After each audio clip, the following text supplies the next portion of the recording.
हाँ देखिए बच्चों, ये खोया हुआ आदमी के कुछ क्वेश्चन आंसर है, प्रश्न उत्तर। सबसे पहला प्रश्न यहाँ है, कृति पूर्ण कीजिए, सरगर्मी मुकम्मल कीजिए। खोए हुए आदमी के गीत से प्रभावित होने वाले, उसके गीत के असरअंदाज होने वाले कौन थे? तो इस तरह आपको 4 बॉक्स बनाना है। पहले में लिखें गायें, भैंसें, बच्चे, बड़े बुजुर्ग। चारों बॉक्स में ये लिखना है। दूसरा सवाल है, प्रश्न है, खोए हुए आदमी के आने से गांव की बदली हुई स्थिति, हालत। जहाँ पर हमने ये पढ़ा था उसके गीत से कौन कौन प्रभावित होते थे, उसके नीचे ही जब से वो गांव में आया था तो उससे क्या तब्दीली हुई वो भी दिया हुआ था। फूल सुंदर लगने लगे, तितलियाँ मोहक लगने लगी, जुगनू रोशन हो गए, बच्चे खुश हो गए। इस तरह से बॉक्स बनाकर आपको अपनी कॉपी में लिखना है और मुझे पर्सनल पर भेजना है। अगला सवाल है, दिए गए निर्देश के अनुसार परिवर्तन कीजिए। इस तरह से टेबल आता है, बीच में शब्द दिया हुआ है, उसके सीधे हाथ की तरफ वचन बदल के लिखना है। वचन यानी एक वचन का अनेक वचन करना है और अनेक वचन का एक वचन। पर्यायवाची, उसके लिए और क्या हम मायने अल्फाज है वो लिखना है। ऊपर दिया हुआ होता है लिंग, यानी अगर मुज़क्कर है तो उसको मोनस में लिखना है, मोनस दिया हुआ है तो मुज़क्कर में लिखना है। नीचे विरुद्धार्थी, इसका ऑपोजिट क्या होगा वो लिखना है। तो पहले आप लोग सवाल में जो दिया हुआ है वो बनाएंगे, उसके बाद उसका उत्तर का दूसरा बनाएंगे। और ऊपर वाले बॉक्स में विद्वान का, विद्वान मतलब बहुत पढ़ा लिखा आदमी, आलिम। अब उसका लिंग बदलना है औरत के लिए, तो साध्वी या विद्वान महिला भी होता है, दोनों में से आप लोग कोई भी एक लिख सकते हैं। अब इसका वचन बदलना है, ये एक वचन में दिया है तो इसका विद्वानों, इसका हमने क्या किया, अनेक वचन किया। इधर विरुद्धार्थी किया, गंवार। विद्वान आलिम पढ़ा लिखा और गंवार उसका विरुद्धार्थी। देखो ये कितना क्या लिखा है, विरुद्धार्थी। पर्यायवाची यानी उसका हम मायने लफ्ज़ है सुशिक्षित, पढ़ा लिखा। अब यहाँ है, ऐसे प्रश्न तैयार कीजिए जिनके उत्तर निम्नलिखित शब्द हो। पहला है भविष्यवाणी, झमाझम बारिश, खुशहाली और गंधक, ये अल्फाज दिए हुए हैं, ये शब्द दिए हुए हैं। अब क्या करना है, यहाँ पर एक शब्द लेकर उसका सवाल बनाना है, प्रश्न जिसका जवाब ये शब्द आए जो किताब में दिया हुआ है। भविष्यवाणी, अब किताब में देखो ऐसा दिया है कि खोए हुए आदमी की भविष्यवाणी के कारण गांव के लोग मुसीबतों से बच जाते थे। तो हम सवाल ऐसा बनाएंगे कि खोए हुए आदमी की किन बातों के कारण गांव वाले मुसीबत से बच जाते थे, तो उसका जवाब आएगा भविष्यवाणी। तो ये पहले नंबर डालकर भविष्यवाणी लिखेंगे, उसके नीचे प्रश्न लिखेंगे और फिर प्रश्न लिखना है कि खोए हुए आदमी की किन बातों के कारण गांव वाले मुसीबत से बच जाते थे। वैसे ये पेज नंबर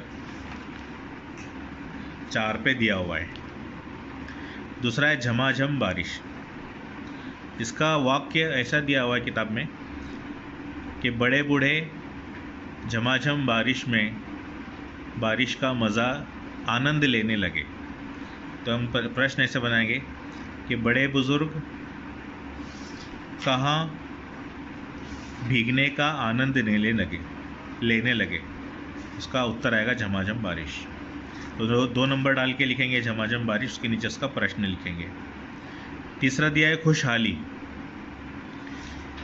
खोए हुए आदमी के गांव में आने के कारण खुशहाली छा गई।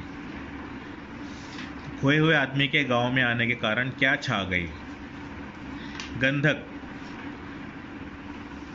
कौन सा कारखाने में विस्फोट हुआ? गंधक के कारखाने में हुआ। ये सवाल आपको लिखना है, चाहे तो आप लोग किताब में भी लिख लो, लेकिन आपको कॉपी में लिखना है, नोटबुक में। उसके बाद यहाँ पर देखेंगे, ये जिस तरह दिया है, मैंने एक तस्वीर भी इसकी फ़ोटो भेजा हूँ कि इसमें निम्नलिखित वाक्यों में आए हुए अव्यय अवयवों के रेखांकित करते हुए उनके भेद लिखिए। भेद यानी किस्म, कौन सी किस्म का अवयव है उसको रेखांकित करना है, ऐसा अंडरलाइन बोलो या दायरा बनाओ, और उसके बाद वो कौन सा अवयव है वो लिखना है। तो इस जुमले में और ये क्रिया विशेषण अव्यय ये हमने लिखा। दूसरे में ओह एक्सक्लेमेटरी मार्क है, इसलिए ये विस्मयादि बोधक अव्यय। तीसरे में के कारण संबंध सूचक अव्यय। वहाँ से तुलसीनगर पास पड़ता है, पास क्रिया विशेषण अव्यय। इसमें जिस तरह ओ है ऐसे ही काश कभी है, काश अपने गांव शहर में खोया हुआ आदमी मिल जाता, तो ये विस्मयादि बोधक अव्यय। कभी कभी मेरा मन उच्चाकाश में उड़ने वाले पक्षियों के साथ संबंध सूचक अव्यय। पर लेकिन अगर मगर वाला शब्द ये दो जुमलों को जोड़ता है, इसलिए समुच्चय बोधक अव्यय।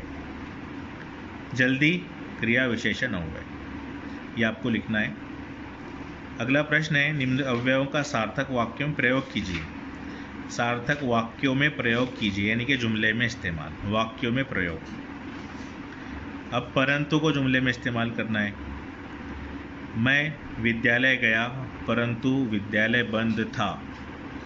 परंतु ये बीच में आना चाहिए, दो जुमलों के बीच में।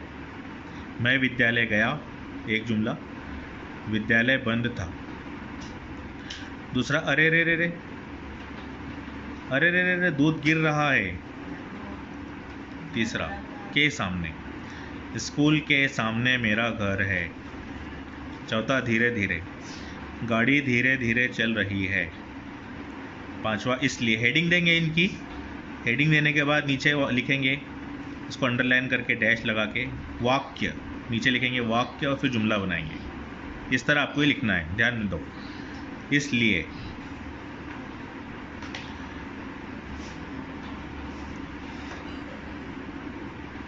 कोरोना वायरस का रोग फैला हुआ है इसलिए बाजार बंद है। छी छी, यहाँ कितनी गंदगी है। ऊपर, हवाई जहाज कितनी ऊपर से जाता है। के अलावा, पुस्तक के अलावा अपने पास लिखने के लिए कॉपियाँ भी रखो। इस तरह से आप लोगों को ये कंप्लीट करना है।